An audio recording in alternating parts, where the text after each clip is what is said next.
Former President Donald Trump takes questions live from CNN's Kaitlan Collins and New Hampshire GOP primary voters. Their issues, their concerns, their votes. A CNN Republican presidential town hall, May 10th at 9 Eastern. Is this 2023 or is this around 2015? Because look, CNN is going to have this town hall for former President Donald Trump. That same former president that incited those riots, that insurrection, that attack on our Capitol. That wasn't mentioned in that promo CNN's running. They also didn't mention it in this continuing promo for this event. So a quick programming note as on top of all of this, as we are watching politics so closely here, former President Trump is going to take questions from New Hampshire primary voters in an exclusive CNN town hall. I'm going to moderate that event next Wednesday, May 10th at 9 p.m. Eastern. So looking forward to seeing that. Really important for him to take voter questions. He is the front runner right now in the GOP. We're looking forward to it. I'm sure that was in the teleprompter. You're supposed to look forward to this whole thing, this event that's supposed to generate some more money for the network there, but everyone's not very happy about this decision.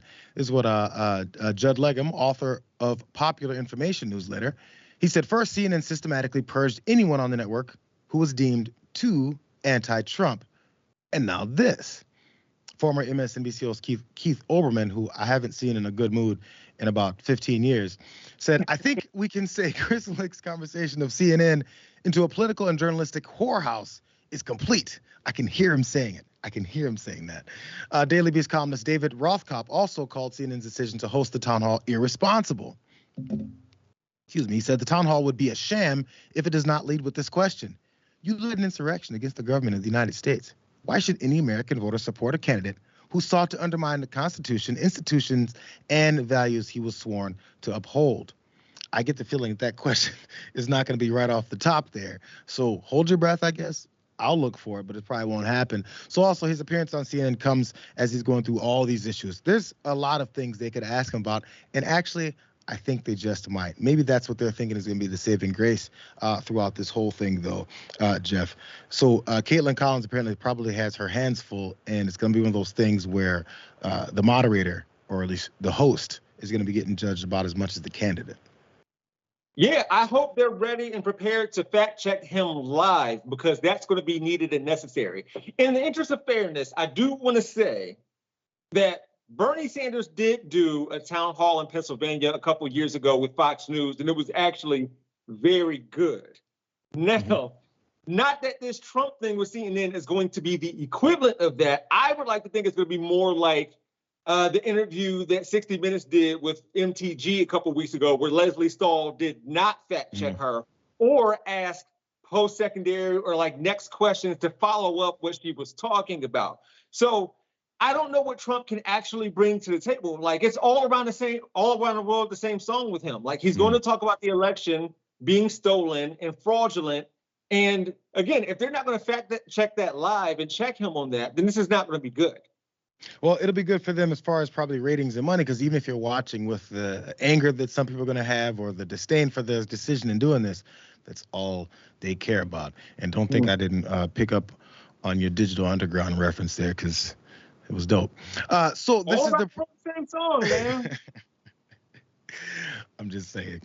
So they have to go through this now, this whole process to make some more money off of, I guess, Donald Trump running for president again. I wonder how much it's going to be whitewashed, because I do think that's an important thing to bring up. Even if he wants to deny it, I think the American people who already know it, we went through all those hearings, everything with the January 6th committee, that's got to be the biggest thing that's on folks' minds, not about whether or not he's calling Ron DeSantis meatball or Tiny D or whatever else that they're coming up with. We've been reduced to this types of stuff, and it is a level of responsibility to flesh these things out.